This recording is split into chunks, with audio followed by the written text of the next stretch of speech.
So this time of year, it's actually pretty common for emus and other rat tights to be in mating season.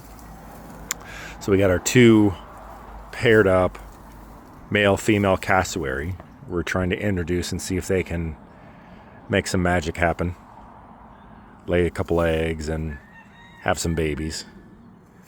We'll see. It's the first year that we've tried doing this, and them being very solitary creatures, it's not common to see them together, and it sometimes can get a bit spicy. Today, for the most part, they've been just doing their tango. Kind of go back and forth, always in the peripheral view.